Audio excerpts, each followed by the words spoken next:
Assalamualaikum warahmatullahi wabarakatuh. Perkenalkan, nama saya Munawara dengan NIM C1C023102. Sebelumnya, yang terhormat Bapak Dr. Wirmi Eka Putra, SEMSI CIKNR CSRS, dan Ibu Dr. Wiwi Tiswianti SEAKMM sebagai dosen pengampu mata kuliah perpajakan 2. Di kesempatan kali ini, saya akan mempresentasikan materi mengenai pajak penghasilan orang pribadi. Pengertian PPh orang pribadi. PPh orang pribadi atau PPHOP adalah pajak yang dikenakan terhadap subjek pajak orang pribadi atas penghasilan yang diterima atau diperoleh dalam tahun pajak maupun bagian tahun pajak. Orang pribadi adalah subjek pajak penghasilan yang mencakup orang pribadi yang bertempat tinggal di Indonesia maupun di luar Indonesia. Pajak penghasilan orang pribadi atau PPHOP adalah objek pajak orang penghasilan pribadi dengan cara hitung, bayar, dan lapor SPT yang berbeda. Poin kedua, subjek PPh orang pribadi. Sesuai Undang-Undang Pajak Penghasilan atau Undang-Undang PPh, subjek pajak penghasilan orang pribadi adalah orang atau pihak yang bertanggung jawab atas pajak penghasilan yang diterima atau diperoleh dalam tahun pajak maupun bagian tahun pajak. Subjek pajak penghasilan orang pribadi atau PPHOP terbagi menjadi dua jenis. Yang pertama yaitu subjek pajak penghasilan orang pribadi dalam negeri. Yang pertama yaitu bertempat tinggal di Indonesia. Yang kedua, berada di Indonesia lebih dari 183 hari dalam jangka waktu 12 bulan atau dalam suatu tahun pajak berada di Indonesia dan mempunyai niat untuk bertempat tinggal di Indonesia. PPh orang pribadi dalam negeri ini dikenakan pada bagi wajib pajak OP yang telah menerima atau memperoleh penghasilan yang besarnya melebihi penghasilan tidak kena pajak atau PTKP. Yang B, subjek pajak penghasilan orang pribadi luar negeri, yaitu terdiri dari orang pribadi yang tidak bertempat tinggal di Indonesia. Yang kedua, warga negara asing yang berada di Indonesia tidak lebih dari 183 hari dalam jangka waktu 12 bulan. Yang ketiga, warga negara Indonesia yang berada di luar Indonesia lebih dari 183 hari dalam jangka waktu 12 bulan, serta memenuhi persyaratan. Poin ketiga yaitu objek PPh orang pribadi. Objek pajak penghasilan orang pribadi adalah penghasilan yang merupakan setiap tambahan kemampuan ekonomis yang diterima atau diperoleh orang pribadi baik berasal dari Indonesia maupun dari luar Indonesia yang dapat dipakai untuk konsumsi atau menambah kekayaan yang bersangkutan dengan nama dan dalam bentuk apapun. Merujuk pasal 4 ayat 1 Undang-Undang PPh nomor 36 tahun 2008, berikut ini adalah jenis-jenis objek PPh orang pribadi. Yang pertama yaitu penghasilan dari pekerjaan. Penghasilan yang merupakan objek PPh orang pribadi dari pekerjaan ini meliputi yang pertama penggantian atau imbalan berkenaan dengan pekerjaan atau jasa yang diterima atau diperoleh termasuk gaji, upah, tunjangan, honorarium, komisi, bonus, dan lain sebagainya. Yang kedua, hadiah dari pekerjaan atau kegiatan dan penghargaan. Yang ketiga, penghasilan dari usaha atau pekerjaan bebas.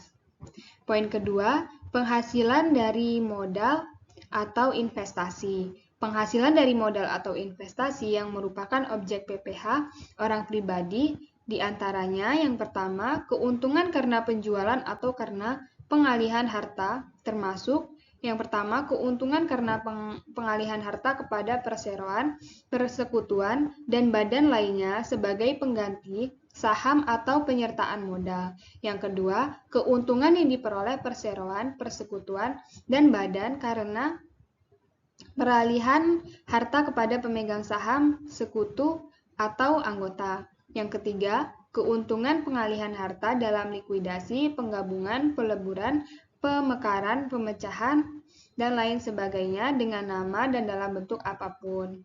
Yang kedua, bunga termasuk premium, diskonto, dan imbalan karena jaminan pengembalian utang. Yang ketiga, dividen dengan nama dan dalam bentuk apapun. Yang keempat, royalti atau imbalan atas penggunaan hak. Yang kelima, sewa dan penghasilan lain sehubungan dengan penggunaan harta. Poin ketiga, penghasilan lain-lain. Sedangkan penghasilan lain-lain yang termasuk ke dalam kategori objek PPh adalah yang pertama, hadiah dari undian, yang kedua, penerimaan kembali pembayaran pajak yang telah dibebankan sebagai biaya dan pembayaran tambahan pengembalian pajak. Ketiga, penerimaan atau perolehan pembayaran berkala. 4. Keuntungan karena pembebasan utang, kecuali sampai jumlah tertentu yang ditetapkan dengan peraturan pemerintah. 5. Keuntungan karena selisih kurs mata uang asing. 6. Tambahan kekayaan neto yang berasal dari penghasilan yang belum dikenakan pajak. 7. Penghasilan dari usaha berbasis syariah dan lain sebagainya. Poin keempat, norma perhitungan PPh orang pribadi. A. Yang boleh menggunakan NPPN, terdiri dari wajib pajak orang pribadi yang melakukan kegiatan usaha atau pekerjaan bebas yang peredaran brutonya dalam 1 tahun kurang dari 4,8 miliar, boleh menghitung penghasilan neto dengan menggunakan norma perhitungan penghasilan neto dengan syarat memberitahukan kepada Direktur Jenderal Pajak dalam jangka waktu 3 bulan pertama dari tahun pajak yang bersangkutan. Wajib pajak orang pribadi yang tidak memberitahukan kepada Direktur Jenderal Pajak untuk menghitung penghasilan neto dengan menggunakan norma perhitungan penghasilan neto dianggap memilih menyelenggarakan pembukuan. B. Proses perhitungan NPPN dan besarnya, yaitu dengan menggunakan rumus penghasilan neto dikali dengan penghasilan bruto penghasilan neto sama dengan penghasilan bruto dikali dengan tarif persentase NPPN. Yang C. Dalam hal terhadap wajib pajak orang pribadi yang melakukan kegiatan usaha atau pekerjaan bebas, dilakukan pemeriksaan sebagaimana diatur dalam Undang-Undang KUP, ternyata wajib pajak orang pribadi atau badan tersebut tidak sepenuhnya menyelenggarakan pembukuan atau tidak bersedia memperlihatkan pembukuan atau pencatatan atau bukti-bukti pendukungnya, penghasilan netonya dihitung dengan menggunakan norma perhitungan penghasilan neto. D. Pemberitahuan penggunaan NPPN dianggap disetujui. Pemberitahuan penggunaan norma perhitungan penghasilan neto yang disampaikan dalam jangka waktu 3 bulan sejak awal tahun pajak yang bersangkutan dianggap disetujui kecuali berdasarkan hasil pemeriksaan ternyata wajib pajak tidak memenuhi persyaratan untuk menggunakan norma perhitungan penghasilan neto. E. Wajib pajak memiliki lebih dari satu usaha, yaitu terdiri dari perhitungan penghasilan neto wajib pajak yang mempunyai lebih dari satu jenis usaha atau pekerjaan bebas dilakukan terhadap masing-masing jenis usaha atau pekerjaan bebas dengan memperhatikan pengelompokan wilayah pengenaan norma. Yang kedua, penghasilan neto wajib pajak yang mempunyai lebih dari satu jenis usaha atau pekerjaan bebas adalah penjumlahan penghasilan neto dari masing-masing jenis usaha atau pekerjaan bebas yang dihitung. Poin kelima, pembukuan PPh orang pribadi. Ketentuan pembukuan. Yang pertama, prinsip taat asas. 1. Stelsel pengakuan penghasilan. 2. Tahun buku. Yang ketiga, metode penilaian persediaan. 4. Metode penyusutan dan amortisasi.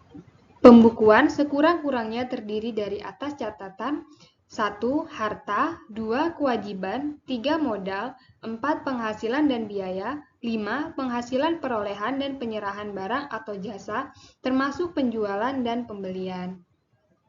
Stelsel kas. Wajib pajak yang dapat menyelenggarakan pembukuan dengan stelsel kas harus memenuhi persyaratan. Yang pertama, berlaku bagi wajib pajak UMKM. Yang kedua, wajib pajak orang pribadi tetapi memilih untuk diwajibkan menyelenggarakan pembukuan. Yang ketiga, badan yang memiliki peredaran bruto dari usaha tidak melebihi 4,8 miliar rupiah. Ketentuan stelsel kas. 1. Penghasilan diakui apabila telah diterima secara tunai dalam suatu tahun pajak dan biaya diakui apabila benar-benar telah dibayar secara tunai dalam suatu tahun pajak. Yang kedua, biaya yang dibayarkan secara tunai pada tahun pajak yang bersangkutan untuk pengeluaran yang mempunyai masa manfaat tidak lebih dari 1 tahun, termasuk biaya yang merupakan pembayaran di muka. Perubahan stelsel akrual menjadi stelsel kas. Penghasilan 1. Penghasilan atau biaya yang sudah diakui saat penggunaan stelsel akrual tidak lagi diakui saat penggunaan stelsel kas. Penghasilan atau biaya yang belum diakui saat penggunaan stelsel atau akrual, tetapi telah memenuhi syarat pengakuan. Yang kedua, penghasilan dan atau biaya berdasarkan stelsel kas, maka penghasilan atau biaya tersebut langsung diakui pada tahun pajak terjadinya perubahan menjadi stelsel kas. Yang ketiga, nilai sisa buku atau harta berwujud dan atau harta tak berwujud tetap disusutkan atau diamortisasikan sampai dengan akhir masa manfaat atau saat pengalihan harta tersebut. Perubahan dari stelsel kas menjadi stelsel akrual. 1. Penghasilan dan atau biaya yang sudah diakui saat penggunaan stelsel kas tidak lagi diakui saat penggunaan stelsel akrual. Yang kedua, penghasilan atau biaya yang belum diakui pada saat penggunaan stelsel kas tetapi telah memenuhi syarat pengakuan penghasilan dan atau biaya berdasarkan stelsel akrual, maka penghasilan atau biaya tersebut diakui pada tahun pajak terjadinya perubahan menjadi stelsel akrual. Yang C, yang ketiga, nilai sisa buku atas harta berwujud dan atau harta tak berwujud tetapi disusutkan atau diamortisasikan sesuai dengan ketentuan pasal 11 sampai dengan akhir masa manfaat atau saat pengalihan harta tersebut.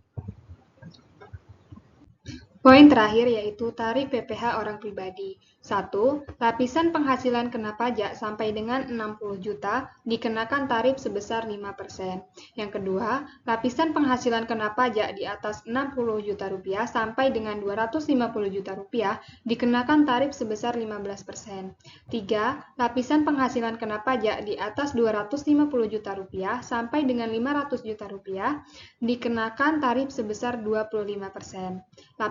Yang keempat, lapisan penghasilan kena pajak di atas 500 juta rupiah sampai dengan 5 miliar rupiah dikenakan tarif sebesar 30%.